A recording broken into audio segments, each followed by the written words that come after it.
Сегодня в Свято-Стефановском кафедральном соборе прошла церемония прощания с Даниилом Романовичем Базатиным. Боец погиб во время освобождения Харьковской земли во время спецоперации на Украине.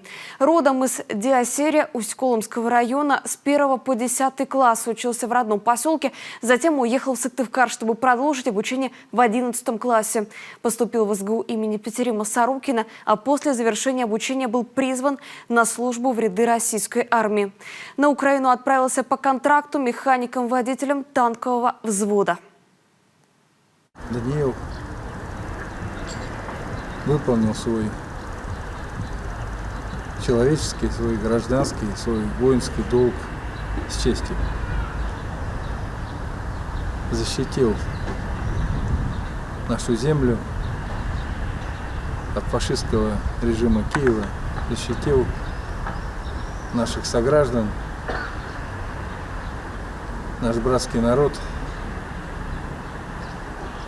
от тех бесчеловечных действий, которые творили нацисты на Донбассе, на Харьковщине, убивая, казня ни в чем не повинных детей, женщин, стариков. —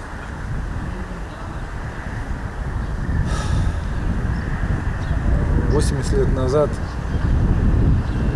наши деды и прадеды освобождали эту землю от фашистов и гибли во имя победы.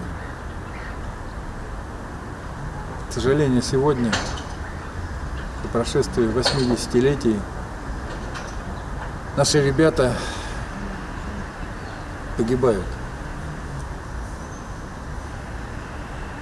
Но это смерть, это геройские смерти во имя жизни нас с вами, наших детей, под мирным небом. Давайте помнить этих ребят каждого поименно.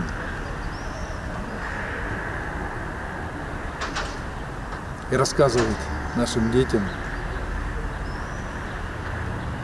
за что они сложили свои головы.